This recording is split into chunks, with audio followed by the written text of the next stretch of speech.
ਨਵ-ਵਿਆਹਿਆ ਜੋੜਾ ਦਰਿਆ ਪਾਰ ਕਰਕੇ ਆਪਣੇ ਪਿੰਡ ਵਾਪਸ ਜਾ ਰਿਹਾ ਹੁੰਦਾ ਹੈ। ਰਸਤੇ 'ਚ ਕਾਫੀ ਤੇਜ਼ ਤੂਫਾਨ ਆ ਜਾਂਦਾ ਹੈ ਤੇ ਜਿਹੜੀ ਲੜਕੀ ਹੁੰਦੀ ਹੈ ਉਹ ਡਰ ਜਾਂਦੀ ਹੈ ਤੇ ਉਹ ਲੜਕੇ ਨੂੰ ਦੇਖਦੀ ਹੈ ਕਿ ਲੜਕਾ ਚੁੱਪ ਕਰਕੇ ਨਾ ਸ਼ਾਂਤ ਚਿੱਤ ਹੋ ਕੇ ਬੈਠਾ ਹੁੰਦਾ ਹੈ, ਜਿਵੇਂ ਬੁੱਧ ਦੀ ਪ੍ਰਤਿਮਾ ਹੋਵੇ। ਤੇ ਲੜਕੀ ਨੂੰ ਇਹ ਗੱਲ ਦੇਖ ਕੇ ਬਹੁਤ ਗੁੱਸਾ ਚੜਦਾ ਹੈ। ਉਹ ਕਹਿੰਦੀ ਕਿ ਹੱਦ ਹੋ ਗਈ ਕਿ ਇੰਨਾ ਤੂਫਾਨ ਆ ਰਿਹਾ ਤੇ ਤੂੰ ਐਵੇਂ ਚੁੱਪ ਕਰਕੇ ਬੈਠਾ ਹੈ।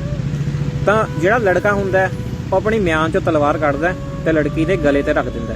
ਉਹ ਕਹਿੰਦਾ ਕਿ ਮੈਂ ਤੇਰੇ ਗਲੇ ਤੇ ਤਲਵਾਰ ਰੱਖਤੀ ਤੇ ਤੈਨੂੰ ਡਰ ਨਹੀਂ ਲੱਗ ਰਿਹਾ ਕਿ ਮੈਂ ਇਹ ਤਲਵਾਰ ਚਲਾ ਦਾਂ? ਤੇ ਲੜਕੀ ਕਹਿੰਦੀ ਨਹੀਂ, ਕਹਿੰਦੀ ਕਿ ਮੈਨੂੰ ਪਤਾ ਹੈ ਕਿ ਇਹ ਤੇਰੇ ਹੱਥ 'ਚ ਹੈ ਤਾਂ ਮੈਨੂੰ ਕਾਹਦਾ ਡਰ। ਤੇ ਲੜਕਾ ਕਹਿੰਦਾ ਬਸ ਠੀਕ ਹੈ। ਕਹਿੰਦਾ ਆਹੀ ਗੱਲ ਮੈਂ ਤੈਨੂੰ ਸਮਝਾਉਣਾ ਚਾਹੁੰਦਾ ਕਿ ਜਦੋਂ ਰੱਬ ਸਭ ਕੁਝ ਕਰ ਰਿਹਾ ਤਾਂ ਆਪਾਂ ਉਸ ਚੀਜ਼ ਦਾ ਮਜ਼ਾ ਲਈਏ। ਜੇ ਡੁੱਬਾਂਗੇ ਤਾਂ ਡੁੱਬਣ ਦਾ ਮਜ਼ਾ ਲਾਂਗੇ, ਜੇ ਬਚਾਂਗੇ ਤਾਂ ਬਚ ਕੇ ਉਹਦਾ ਮਜ਼ਾ ਲਵਾਂਗੇ।